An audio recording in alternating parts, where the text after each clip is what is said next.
दोस्तों आज के इस वीडियो में हम बात करने वाले हैं अल्लाह की किताब कुरान पाक के बारे में और आपको कुरान पाक का ऐसा करिश्मा बताने वाले हैं जिसको सुनकर आप लोग भी हैरान और परेशान हो जाओगे। तो प्यारे दोस्तों, अगर आपको कुरान पाक से सच्ची मोहब्बत है तो आप इस वीडियो को आखिर तक जरूर देखना और मेहरबानी करके अपने दोस्तों में शेयर भी कर देना ताकि और भी लोगों तक यह जानकारी पहुंच सके। तो चलिए दोस्तों शुरू करते हैं। दोस्तों सबसे पहले तो आपको इस बुजुर्ग के बारे में बताते हैं जो आपको दिखाई दे रहा है कि ये कौन है और ये क्या करते हैं। दोस्तों इस बुजुर्ग का नाम है शेख नेमतुल्लाह और ये तुर्की से बिलोंग रखते हैं, यानी कि ये तुर्की के रहने वाले हैं, लेकिन ये पूरी दुनिया भर में घूमते फिरते रहते हैं और इन्होंने अकेले ही जापान में 20,000 से ज़्यादा लोगों को मुसलमान बनाया है और इन्होंने दुनिया भर में न जाने कितनी मस्जिदें तामीर करवाई हैं। यही वजह है कि शेख नेमतुल्लाह को दुनिया भर के लोग जानते हैं और ख़ास करके जापान में बच्चा बच्चा शेख नेमतुल्लाह के नाम से वाकिफ़ है। दोस्तों आज जो बीमारी पूरी दुनिया भर में फैली हुई है, जिससे आज पूरी दुनिया परेशान नज़र आ रही है और जो ख़त्म होने का नाम ही नहीं ले रही है, इस बीमारी को देखते हुए आज दुनिया भर में गैर मुस्लिम डॉक्टर भी इस बात को मानने लगे हैं कि इस्लाम ही इस बीमारी का वाहिद हल है, क्योंकि इस्लाम एक पाक और साफ मजहब है और इस्लाम में साफ़ सुथरा रहना ज़्यादा पसंद किया जाता है और किसी भी तरह की गंदगी को इस्लाम पसंद नहीं करता है। दोस्तों हाल ही में अमेरिका के एक गैर मुस्लिम डॉक्टर ने यह दावा किया है कि कुरान पाक में दुनिया की हर बीमारी का इलाज मौजूद है और अगर इंसान चाहे तो कुरान पाक से हर तरह का फ़ायदा इंसान उठा सकता है। और यह आसमानी किताब न सिर्फ मुसलमानों के लिए रहमत बनकर आई है, बल्कि यह किताब पूरी दुनिया के लोगों के लिए रहमत बनकर आई है। यानी कि दोस्तों कुरान पाक सिर्फ मुसलमानों को ही गाइड नहीं करती है, बल्कि इस दुनिया में जितने भी लोग मौजूद हैं, चाहे वो मुस्लिम हो या फिर गैर मुस्लिम, यह आसमानी किताब सबको गाइड करती है। आज ना जाने दुनिया भर में कितने ही डॉक्टर ऐसे हैं जो कुरान पाक की अजीम हिकमतों को पाकर आज मुसलमान हो गए हैं। यही वजह है कि शेख नेमतुल्लाह के हाथ पर मुसलमान होने वाले जापानियों ने इस्लाम को सही से जाना और कुरान पाक की आयतों को समझा और उन पर अमल भी किया और इसकी हिकमतों को जाना, इसके फ़ायदों को महसूस किया और आखिरकार लाखों जापानी मुसलमान हो गए। इसके अलावा दोस्तों एक अमेरिकन डॉक्टर हैं जिनका नाम है गैरी मिलर। इन्होंने भी दावा किया था कि कुरान इंसान को गलत तालीम देता है और वो इसमें गलती निकाल कर दुनिया वालों को दिखाएंगी। इस वजह से इन्होंने कुरान पाक को पढ़ना शुरू किया, यानी कि इन्होंने कुरान की स्टडी करनी शुरू कर दी। मगर गैरी मिलर कुरान को पढ़ते पढ़ते कुरान पाक से इतने इंस्पायर हुए कि इन्होंने इस्लाम को कबूल कर लिया और मुसलमान बन गई। उसके बाद इन्होंने दुनिया को बताया कि कुरान में मौजूद हर लफ्ज़ हक है और इस्लाम ही एक सच्चा मजहब है। और दोस्तों यह केवल गैरी मिलर की ही कहानी नहीं है। आज तक जिसने भी कुरान पाक को स्टडी किया है, कुरान पाक को पढ़ा है, वो खुद ही समझ गया है कि यह किताब सच में आसमानी किताब है, यह किताब अल्लाह की किताब है, क्योंकि उनको कुरान में जर्रे बराबर भी कहीं पर कोई गलती नज़र नहीं आती है। और वो आखिरकार समझ जाते हैं कि इस तरह की बातें सिर्फ खुदा ही कर सकता है और जो भी कोई कुरान पाक को पढ़ता है वो इस्लाम की हकीकत से वाकिफ़ हो जाता है, कुरान पाक की आयतों से रूबरू हो जाता है और फिर वो हकीकत जानकर ईमान ले आता है। यह अल्लाह पाक का करिश्मा नहीं तो फिर क्या है। दोस्तों एक मर्तबा अल्लाह के पैगंबर हज़रत मोहम्मद सल्लल्लाहु अलैहि वसल्लम मस्जिद नबवी में जोहर की नमाज का वजू बना रहे थे। इतने में एक सहाबी हज़रत सलमान फारसी रज़ियल्लाहु ताला अन्हु रोते हुए आपकी खिदमत में हाजिर हुए। अल्लाह के नबी ने जब ऐसा देखा तो आपने पूछा, ए सलमान रोते क्यों हो?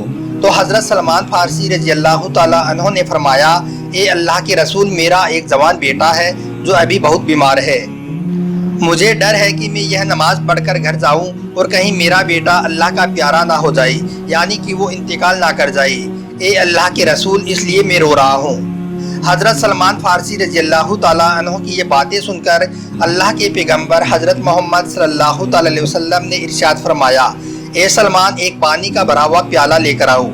जब पानी का प्याला आ गया तो हमारे नबी ने फरमाया, ए सलमान, अब मैं भी आयतल कुर्सी पढ़ता हूँ और तुम भी आयतल कुर्सी को पढ़ो और इस पानी पर फूंक मार दो। लिहाजा पानी में फूंक मारने के बाद हमारे नबी हुजूर सल्लल्लाहु अलैहि वसल्लम ने वो प्याला हज़रत सलमान फारसी रज़ियल्लाहु ताला अन्हु को देकर फरमाया, ए सलमान, अपने घर जाओ और ये पानी अपने बेटे को पिला दो। दोस्तों उसके बाद हज़रत सलमान फारसी रज़ियल्लाहु ताला अन्हु अपने घर गए और बाहर से ही पानी का प्याला अपने घर वालों को देकर नमाज पढ़ने की फ़िक्र में वापस मस्जिद नबवी में आ गई। उनको फ़िक्र इस बात की थी कि कहीं उनकी नमाज ना छूट जाए। दोस्तों जब नमाज हो गई और जैसे ही अल्लाह के नबी हुजूर सल्लल्लाहु अलैहि वसल्लम ने सलाम फेरा, अभी दुआ बाकी ही थी कि सलमान फारसी रजी अल्लाह ताला अन्हो फौरन अपने बेटे की फिक्र में खड़े होकर घर जाने लगे। अभी कुछ कदम चले ही थे कि हज़रत सलमान फारसी के कदम वहीं पर रुक गई। आपने देखा कि आखिरी सफ में उनका बेटा नमाज पढ़ रहा है। यह देखकर हमारे नबी मुस्कुराए और हज़रत सलमान फारसी रजी अल्लाह ताला अन्हो की आंखों में आंसू आ गई।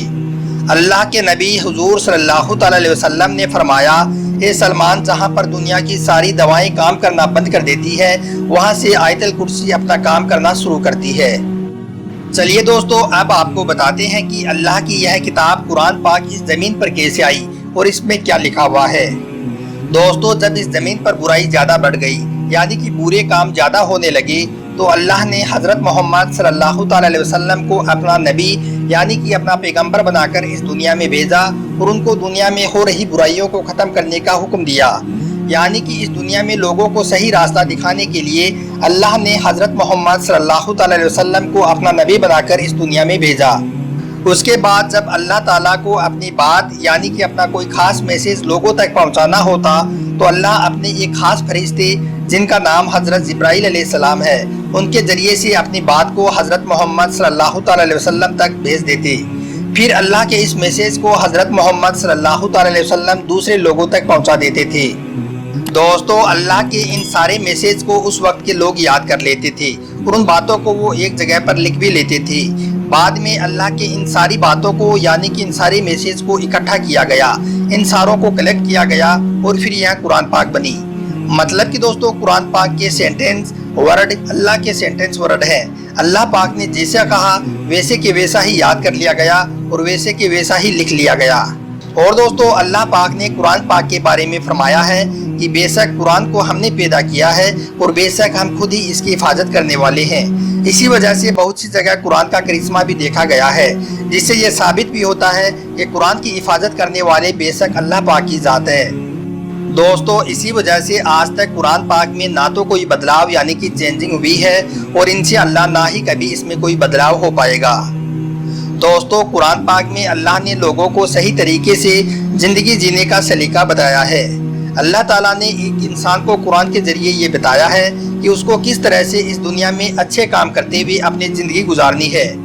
कुरान पाक में इस्लाम के कानून बनाए गए हैं, जैसे कि अगर कोई चोर चोरी करता है तो उसको क्या सज़ा मिलनी चाहिए, अगर कोई रेप करता है तो उसको क्या सज़ा मिलनी चाहिए। गरीबों के, पड़ोसियों के हकूक़ कुरान पाक में बताए गए हैं। मतलब कि दोस्तों, कुरान पाक ने ज़िंदगी जीने का पूरा सलीका बताया है। अगर आपको कुरान पाक से सच्ची मोहब्बत है तो आप इस वीडियो को दिल से एक लाइक ज़रूर करें और मेहरबानी करके अपने दोस्तों में शेयर भी कर दें, ताकि यह प्यारी सी जानकारी और भी लोगों तक पहुंच सके। तो चलिए दोस्तों, मिलते हैं कल एक नई वीडियो के साथ। खुदा हाफिज़।